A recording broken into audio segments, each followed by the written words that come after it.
आज सिविक्स में पाठ 1 पढ़ेंगे, इकाई 1। और इकाई 1 में जैसा कि ये दिखा रहा है कि पहला पाठ है समानता। तो इस पाठ में कुछ चित्र दिए गए हैं। पहले इन चित्रों को समझ लिया जाएगा, उसके बाद इसको एक्सप्लेन किया जाएगा कि इन चित्र का क्या मतलब है। पूरे पाठ में ये चित्र दिए गए हैं और इसमें से सबसे पहले जो ये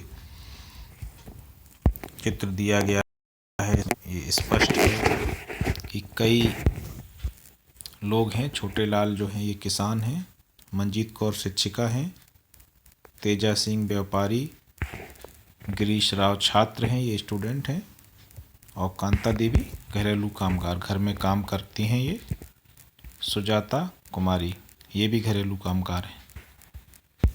तो हमको इस चित्र से ये समझ में आ रहा है कि जितने भी लोग ये हैं सब अपना अपना अलग अलग तरह का कार्य करते हैं। कोई स्टूडेंट है, तो कोई किसान है, कोई टीचर है, कोई बिजनेसमैन है, सभी लोग। लेकिन क्या ये समान हैं? तो हमारा जो संविधान है उसमें स्पष्ट रूप से लिखा हुआ है कि भारत का नागरिक चाहे वो कोई भी कार्य करता हो, उसको समानता का अधिकार है। यानी हम उनमें असमानता नहीं है, भेदभाव नहीं कर सकते हैं। अब हम इसको चित्र के माध्यम से समझने का प्रयास करते हैं। इसमें 2 महिलाएं आपस में बात कर रही हैं।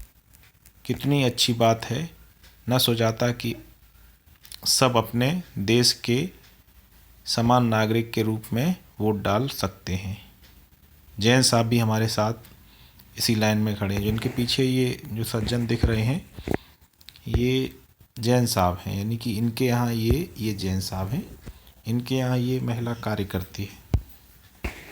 तो वो एक ही लाइन में खड़े हैं। क्यों खड़े हैं? ये वोट डालने के लिए। तो अब वो इसके बाद कह रही है, चल कांता अब तेरी बारी। यानी अब उसने वोट अपना डाल लिया। अब उसके बाद उसके साथ में जो कांता है वो भी एक कामगार महिला है, वो भी वोट डालने गई। तो उसे वोट दूंगी, मैं तो उसे वोट दूंगी जिसने हमारे मोहल्ले में पानी की पाइपलाइन लाने का सोच रही है। ये कह रही है कि मैं वोट उसी को दूंगी जिसने हमारा काम किया है, हमारे लिए कुछ काम किया है पिछले साल, 2 साल, 5 साल में जितने हमने चुन के भेजा था। तो ये उसके मन में आ रहा है। उसके बाद फिर एक दूसरा चित्र दिया गया है। इसमें भी कई लोग छपे हुए हैं। हमको समझने का प्रयास करना है कि ये क्या है। अब्दुल रहमान, ये एक कारीगर हैं। शबनम बानो, ये एक गृहिणी है, हाउसवाइफ हैं। ग्रेसी लैलेंग, ये एक काउंसलर हैं या परामर्शदाता हैं।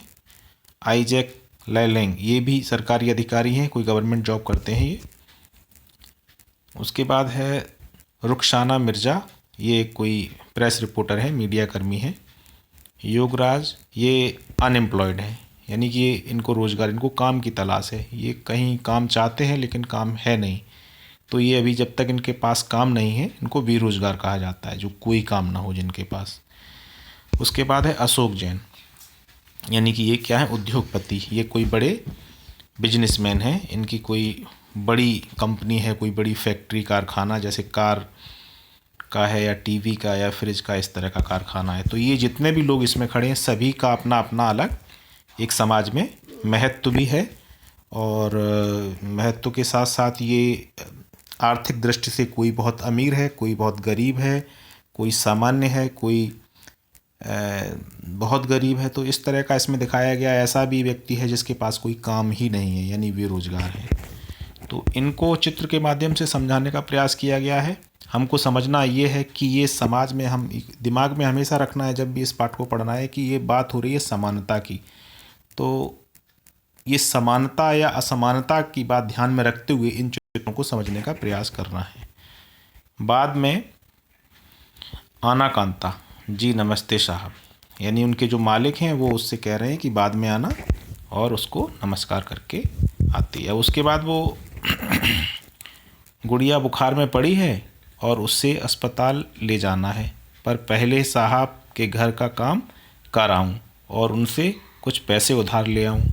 तो वो सोच रही है कि पहले काम करने जाएंगे तभी तो पैसे मिलेंगे, नहीं तो अगर काम नहीं करेंगे तो पैसे नहीं मिलेंगे। तो वो कामगार महिला है, यानी घरों में काम करती है, किसी के यहाँ पोंछा का काम करती है, बर्तन का काम करती है, झाड़ू, तो उससे कुछ उसको पैसे प्राप्त होते हैं, उससे वो अपने बच्चों को खाना खिलाती है।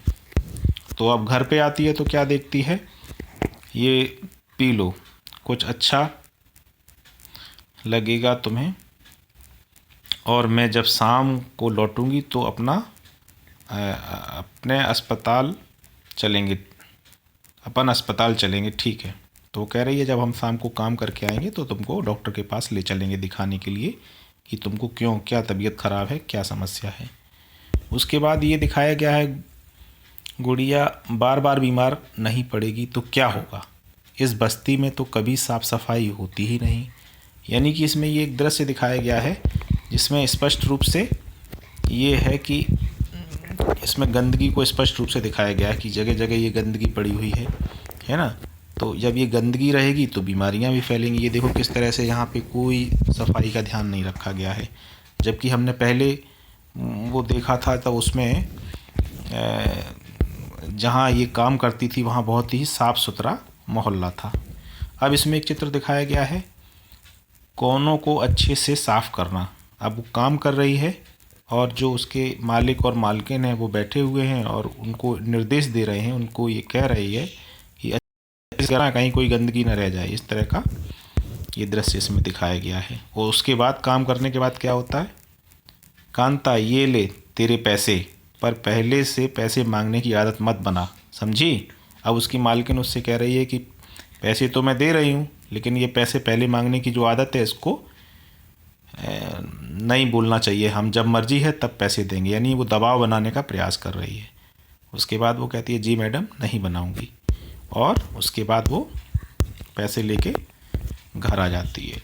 उसके बाद ये सोच रही है बस ज़रा सी देर और बेटा, अपनी बेटी घर पे आके कहती है और सोच रही है जैन मैडम और जैन साहब वोट डालने के लिए लाइन में भले ही खड़े रहे हों, पर अपने बच्चों के इलाज के लिए उन्हें लाइन में नहीं लगना पड़ता है। और वो सोच रही है अपने मन में कि अब मैं आई हूँ काम करके, उसके बाद अपनी बेटी को डॉक्टर के पास दिखाने ले जाऊँगी, वहाँ पे भी हमको एक लंबी लाइन लगनी होगी और उसमें भी हमको दिक्कत होगी। जैन साहब को तो ये कोई दिक्कत नहीं है, जब वहाँ पे लाइन जब वोट डालने के लिए खड़े थे तो समानता थी, लेकिन अब ये असमानता स्पष्ट रूप से दिखाई दे रही है। तो यहाँ की ये पाठ की शुरुआत कहाँ से होती है, मताधिकार की समानता, यानी हमारे देश में जो भी 18 वर्ष से अधिक आयु के व्यक्ति हैं, महिला पुरुष कोई भी है जो भारत का नागरिक है, उसको वोट देने का अधिकार दिया गया है। ये हमारे संविधान में स्पष्ट रूप से लिखा है। तो कहानी का प्रारंभ कहाँ से होता है, कांता के वोट देने की लाइन में खड़े होने से होता है। पुनः उन विभिन्न लोगों की ओर देखो जो उसके साथ लाइन में खड़े हैं। कांता अपने मालिक अशोक जैन को पहचान लेती है और अपने पड़ोसी छोटेलाल को भी। भारत जैसे एक लोकतंत्री देश में सब वयस्कों को मत देने का अधिकार है, चाहे उनका धर्म कोई भी हो, शिक्षा का स्तर या जाति कुछ भी हो, वे गरीब हों या अमीर। इसे जैसा कि आप पिछले वर्ष की पुस्तक में पढ़ चुके सार्वभौमिक वयस्क मताधिकार कहा जाता है, और यह सभी लोकतंत्रों का आवश्यक पहलू है। सार्वभौमिक वयस्क मताधिकार विचार का मतलब होता है कि सभी लोग जो 18 वर्ष से अधिक जिनकी आयु है, वो जब प्रत्येक 5 वर्ष के बाद चुनाव होता है तो वो वोट डालने के अधिकारी हैं, उनका पूरा मूल अधिकार है, वो उसको कोई उसे वंचित नहीं कर सकता। इसका ये मतलब है समानता के विचार पर आधारित है, क्योंकि यह घोषित करता है कि देश का हर वयस्क स्त्री पुरुष, चाहे उसका आर्थिक स्तर या जाति कुछ भी क्यों न हो, एक वोट का हकदार है। कांता वोट देने के लिए बहुत उत्सुक है और यह देखकर बहुत खुश है कि वह अन्य सब के बराबर है, क्योंकि उन सब के पास भी एक ही वोट है। यानी जब वो वोट डालने जाती है तब तो उसे समानता स्पष्ट रूप से दिखाई देती है, चाहे गरीब हो, किसी भी जाति का हो, किसी भी धर्म का हो, कितना भी अमीर हो, चाहे उसका मालिक नौकर, सब एक साथ खड़े होकर वोट डाल रहे हैं। लेकिन से ही अपने अपने काम पर वापस लौट रहे हैं तो असमानता स्पष्ट रूप से दिखाई दे रही है कि वो अपने आराम से बैठे हैं, वो काम कर रही है, उसको जगह जगह लाइन में लगना पड़ रहा है, उनको कहीं लाइन में नहीं लगना पड़ रहा है। तो ये असमानता का भी स्पष्ट रूप से इसमें दिखाई देता है। परंतु जैसे जैसे दिन बीतता है, कांता के मन में समानता के वास्तविक अर्थ के बारे में शंका होने लगती है। उसे इस तरह की शंका होने का संदेह होने लगता है कि वास्तव में तो हमको समानता नहीं लगती है। वह क्या बात है जिसने कांता के मन में शंका पैदा कर दी? वो सीधी सी यही बात है कि वो देख रही है कि जो अंतर है वो स्पष्ट है, हम कहाँ हैं, और वो हमारे मालिक को देख लो, अपने मालिक से कंपेयर कर रही है जैन साहब से। तो उसमें बहुत असमानता है, बहुत ज़्यादा आर्थिक असमानता है, कार्य करने की असमानता है, रहन सहन की असमानता है। तो वहाँ उसको शंका हो रही है। वह एक झोपड़पट्टी में रहती है और उसके घर के पीछे एक नाला है। उसकी बेटी बीमार है, परंतु वह अपने काम से एक दिन की भी छुट्टी नहीं ले सकती, क्योंकि उसे बच्ची को डॉक्टर के पास ले जाने के लिए पैसे उधार लेने हैं। घरेलू काम की नौकरी उसे थका देती है और अंततः दिन की समाप्ति फिर लंबी लाइन में खड़े होकर होती है। सरकारी अस्पताल के सामने लगी यह लाइन उस लाइन से भिन्न है जिसमें वह सुबह लगी थी, क्योंकि इस लाइन में खड़े अधिकांश लोग गरीब हैं। तो इसके बाद आपके विचार से समानता के बारे में शंका करने के लिए कांता के पास क्या पर्याप्त कारण है? उपरोक्त कहानी के आधार पर उसके ऐसे सोचने के 3 कारण बताइए। तो आप स्पष्ट रूप से देख सकते हैं, वो उसको शंका जो हो रही है उसको आपको 3 कारण बताने हैं। पहली समानता क्या है कि उसको उसके जो रहने का जो बस्ती है वो झुग्गी झोपड़ी बस्ती है। उसको उसकी जो आर्थिक स्थिति है, नंबर 2 पे आप लिख सकते हैं उसकी जो आर्थिक स्थिति है वो बहुत ही ज़्यादा उसमें असमानता है। तीसरी चीज़ क्या है कि वो पूरे दिन मेहनत करती है, जबकि एक व्यक्ति बिल्कुल मेहनत नहीं कर रहा है, आराम से बिना मेहनत के ही उसको धन अर्जित कर रहा है। तो ये 3 असमानताएं जो हैं वो लिख सकते हो। उसके बाद इसमें अन्य प्रकार की असमानताओं की बात की है। तो अन्य प्रकार की असमानताओं के बारे में हम आगे बताएंगे। तब तक आप लोग इसको समझने का प्रयास करें पढ़ के, और जहाँ समझ में ना आए उसको हमसे पूछ सकते हैं। Thank you.